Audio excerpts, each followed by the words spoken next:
Hello, bad bitches. Can I call you bitches? Witches? Bitches? However you like to be referred to. And that includes all sexes and all shapes, sizes, genders, whatever. Anyway, hi. Happy New Year's Eve. This is reading number 4 from my book, Turn Your Magic All the Way Up, A Ridiculous Guide to Discovering Yourself After Narcissistic Abuse, available on Amazon. I'll put the link in the description below.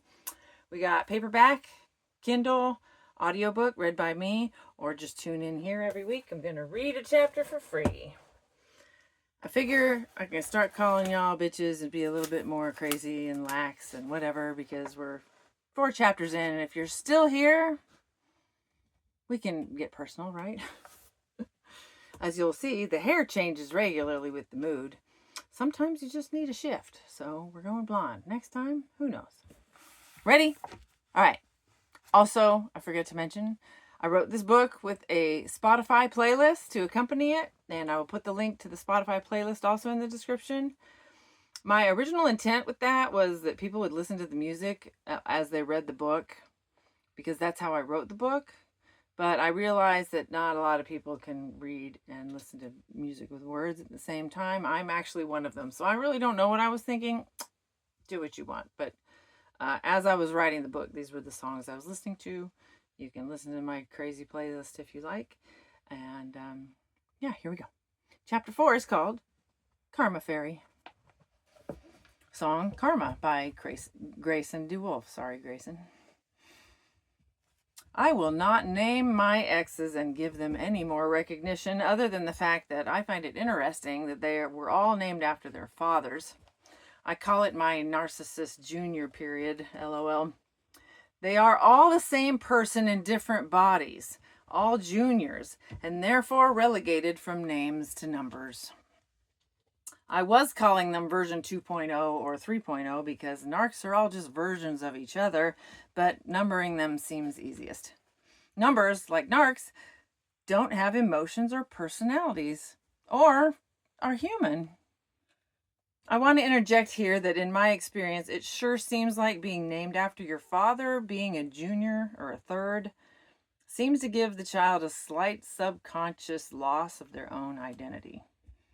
By not owning a unique name, I really wonder how this affects children's self-identity, because the 3 I met all had really similar stories. I needed to disguise their identities because unmasking them as the terrors that they are in the world would be too big a blow to their narcissistic ego, and they would almost certainly try to come after me with bellows and threats of suing me, teeth bared and claws out. They will anyway, but I am so solid in my truth, and I am owning all of my shame, so they really have no weapons against me anymore. I love finally having control of myself after failing for so long and trying in vain to control others. This is where true peace lies, in knowing that no one can take you down if you believe in yourself. Let them call me a liar, a narcissist, a manipulator, and I will only recognize it as projection, the projection that it is, and wish them healing as well. Let them say whatever they want. I know the truth, and I can't be shaken. I am the karma fairy that holds up the karma mirror, boys. The more accusations you hurl at me, the more your true colors shine. My house is made of brick now. When my entire house is built on a foundation of truth, come huff and puff and see what falls. It won't be me or my house, but I bet some of your illusions and masks will be blown away. Be careful, guys, or you will call yourselves out. All narcs do, if you pay attention. I'm just using numbers, but hey, if the shoe fits and you get all defensive, perhaps you're not as lovely as a human, as lovely of a human as you think you are, huh? Thank fuck it's not my circus, not my monkeys anymore. I learned that quote from my mom, and it is a perfect analogical fit into my story. Let's go ahead and address the shame monster right here and right now. Narcs use shame to try to control their victims because they know good people worry about their reputations. They will try to use fear and guilt to try to make me feel bad about myself and my choices in life. The trolls and haters will skew my message to fit their narratives, and they're one thing. But the ex-narcs in my life are going to try to shame me because that's really their only weapon when they know everything I'm saying about them is the truth. They're going to try to get even because exposing how awful they are will hurt their fragile little narcissistic ego, and that's what they do. Like children, they lash out in a tantrum when they perceive that someone hurt them. I am going to point out their abuse, and narcs can't do self-reflection and accountability. They can't handle mirrors held up to show them their true selves. They will look away in denial every time because they know their reflection is ugly. Song Playing God by Paramore. I do not look away. I welcome my reflection. I stare straight into it and acknowledge every bump and bruise in that mirror in front of me. And I make changes to be a better person, something narcs flatly refuse to do. I absolutely own my life and all my terrible mistakes. I've been dumb, I've taken chances, I've been cruel, I've been unfair, but I've lived a full life of experiences, and even better, I learned so much and have grown into a better person because of my mistakes. So let them throw their fits and make up all kinds of stories about how terrible I was. I am solid in my truth, and I am golden with the knowledge that every day I try to be a good person, even to those who hurt me. That every day I try to be a good person, even to those who hurt me. So fuck that. If they want to try to shame me, then let them try. I am owning all my so-called quote-unquote shameful things that they may want to use against me, and I face them all. I have not been perfect. No one is. For those who I've hurt along my path in life, I say this to all of you. I'm sorry, and I know better now. Now that I know better, I am doing better. I am trying to be a kinder, better person every day. In my past, I was living below, quote unquote, the veil of consciousness, and I was not aware of my reasons for behaving or reacting the way that I did. I knew it was wrong, but I had no idea how to fix it. I felt terrible about myself anytime I overreacted in anger. I do have a conscience, and it isn't a good feeling to be a mean person. I am sorry if you ever felt I was mean to you. I was not awake, but I am now. I am sorry for any hurt that I caused, and I will strive to do better every day. The above statement is why I can honestly say and know for sure that I am not a narcissist, no matter how much they try to project on me, because I have empathy. I will own all my mistakes, and I will be truly regretful if I actually hurt anyone. A narc will never admit mistakes. It's always someone else's fault. And feeling sorry, whole fat fucking chance of that. They don't truly feel. Remember, they have shut that part of themselves off from humanity, literally. I know I should not poke fun. It's not their fault that they are a narc. The ones I know had extremely traumatic childhoods. Well, narc number 2 and number 3 did anyway. Narc number 1 was a special breed of what I speculate was antisocial personality disorder, but I am not a doctor. There was no one home behind that particular curtain. Those eyes were empty and dead. Vapid indeed, that one, and my introduction to the world of narcissism. How can I reiterate enough to people that this term is just not one to be taken lightly? Song This Is What I Live For by Blue October. What narcissists do is psychological torture. It's fucking with your mind and scrambling your thoughts on purpose. There are no visible marks, and those wounds live with you forever. Tremendous amounts of damage are being done by these people, and no one ever sees a mark. What a narcissist does is truly equal to a rape of the mind. They are invading your thoughts and brain. Slowly, sneakily, subconsciously, without permission, and use that to manipulate, twist reality, and make us doubt ourselves. Mental abuse is pretty excruciating. I've never been beaten, but I have fractured my spine, and those broken bones reduced me to tears daily for weeks. It was the worst physical pain I've experienced to date. However, the pain of realizing you shared a home, a bed, your body, your life with what equates to a stranger you never really knew, who doesn't even like you, is simply ego destroying. Learning that the person that you thought you knew and loved wasn't real, that he was only using you for their gain, not because of real love, and that he didn't see you as a person or even a real human being, that your whole relationship was a lie, is a devastating kind of emotional pulverization that I wouldn't wish on anyone. I mean, you can hear me getting all verklempt about it right now, and it's been 3 years. I'll pause here and say I haven't read this book since I published it, or since I started stopped my TikTok channel and was reading a bit there. So this is all new to me, and it's still emotional because I remember this. Okay, let's continue. It felt like my soul was tearing apart, and everything I thought I knew about life was a lie. I doubted my entire existence and my own mind. I felt stupid, used, and insignificant. I didn't even know who I was anymore. I have gotten to experience that 3 times in a row now. No fucking more.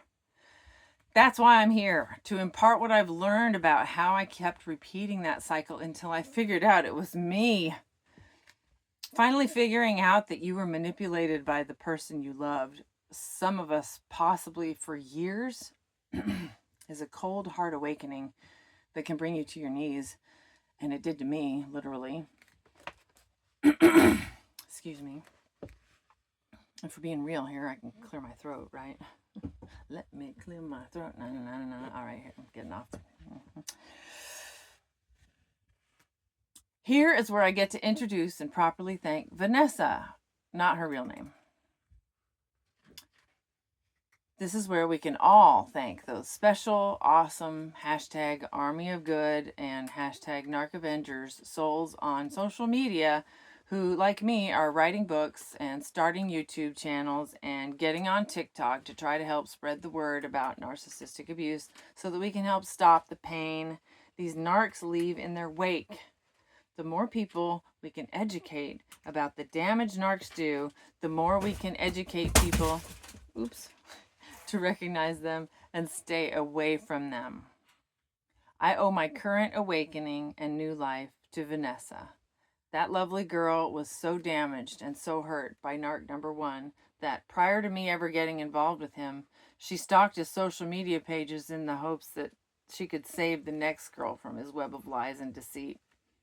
I am so thankful that she did. She tracked me down after I had finally kicked him out and he was trying to hoover me back. He had whined about me on Facebook, finally posting my name for once, which was something he never did. Red flag.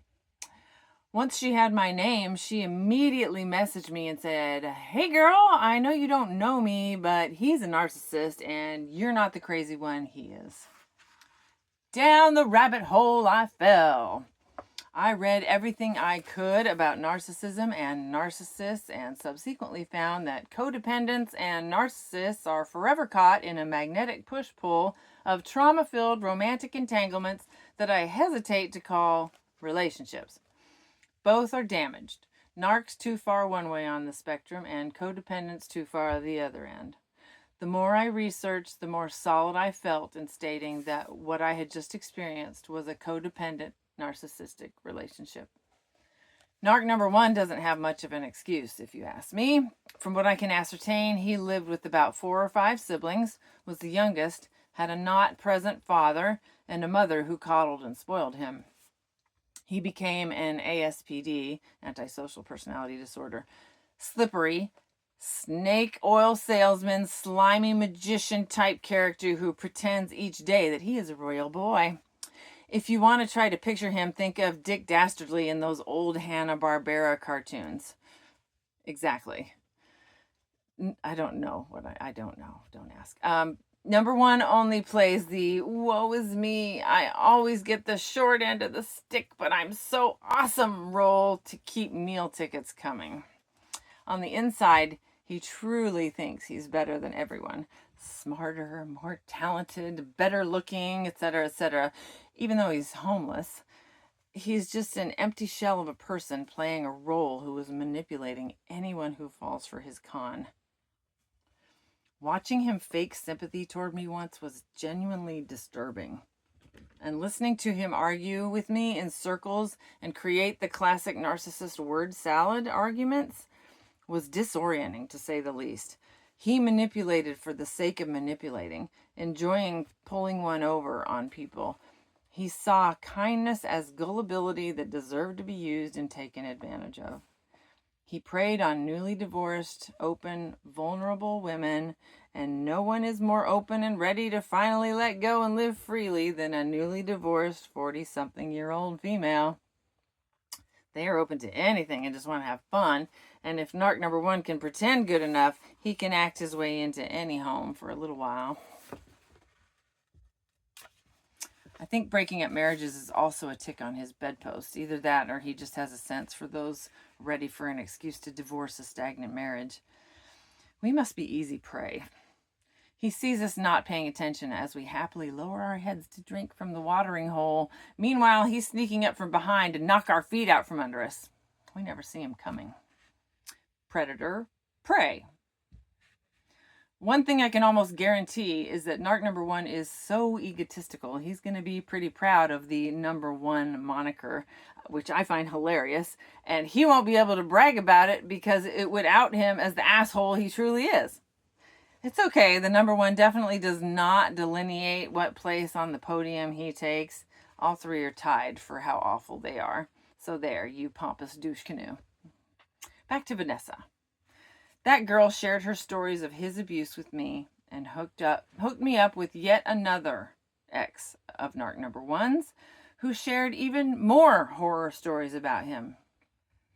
I got to find out how truly lucky I was to get out at only 5 months with this guy.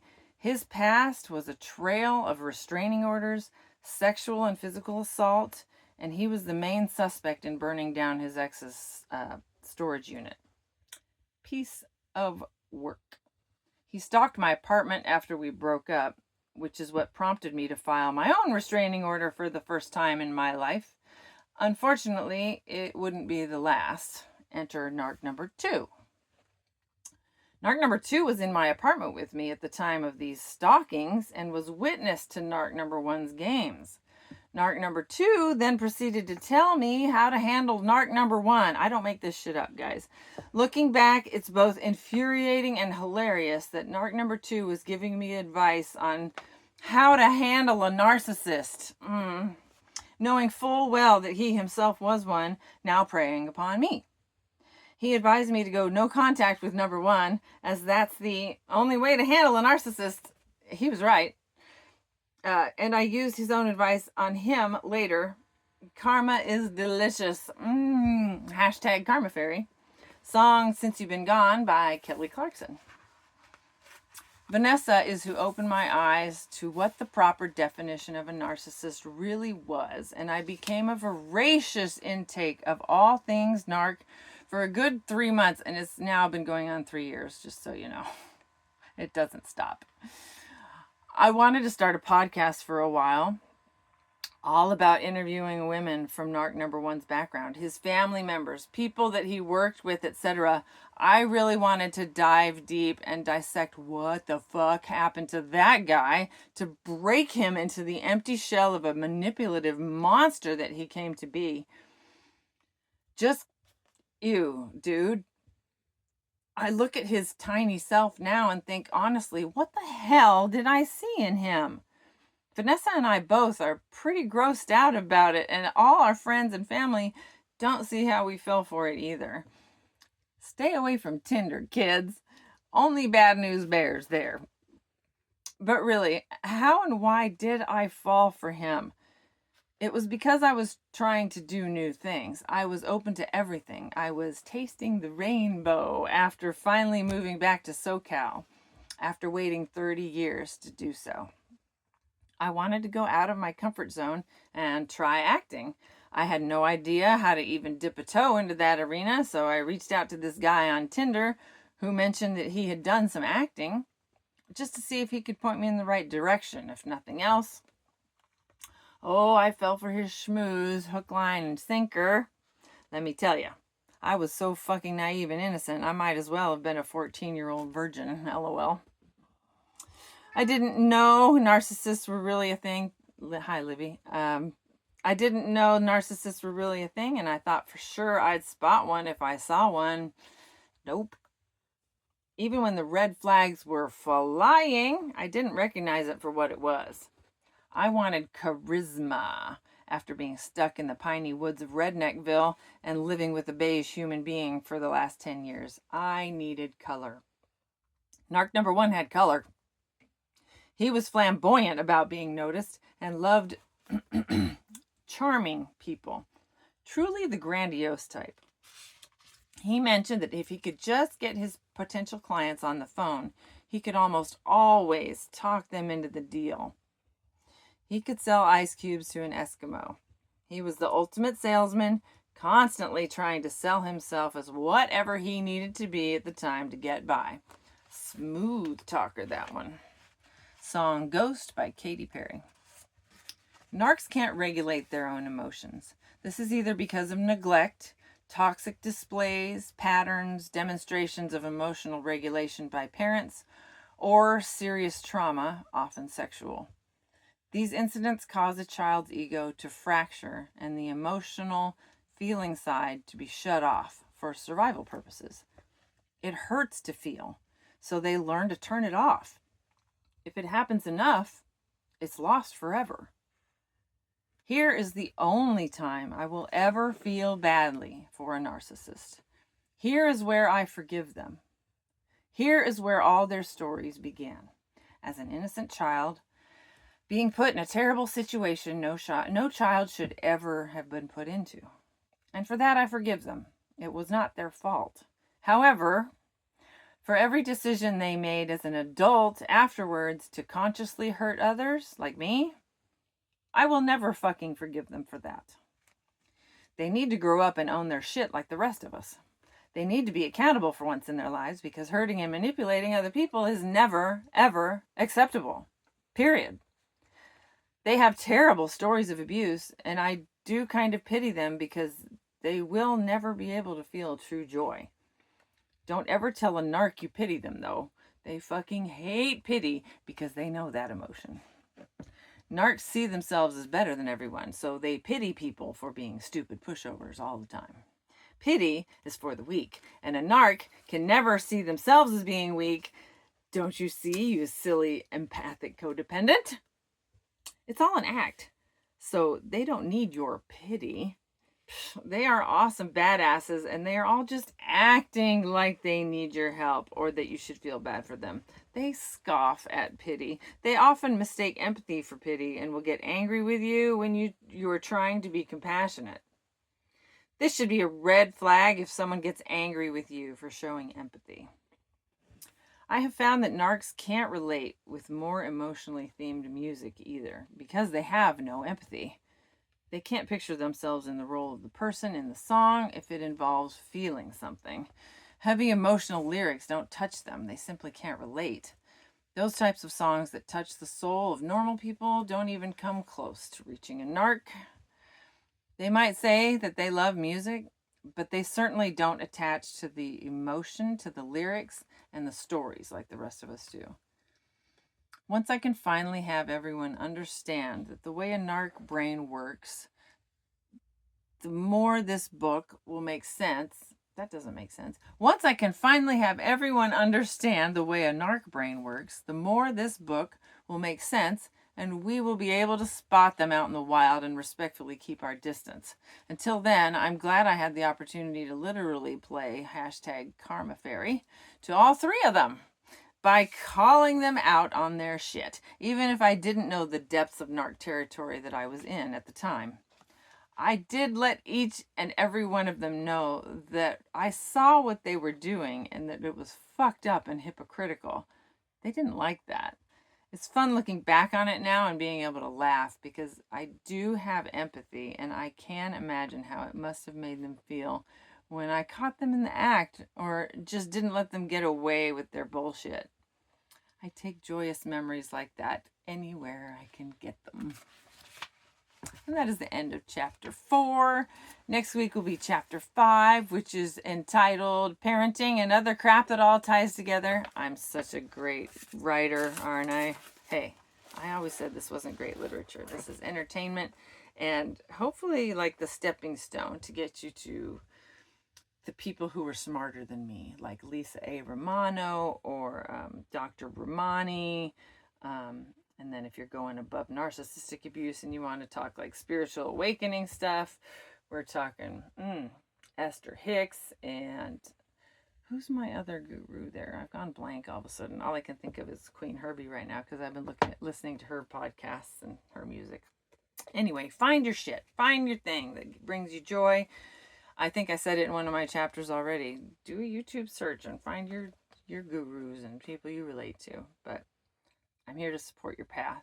And thank you for subscribing. And I'll see you next week. Bye, everybody. Happy New Year.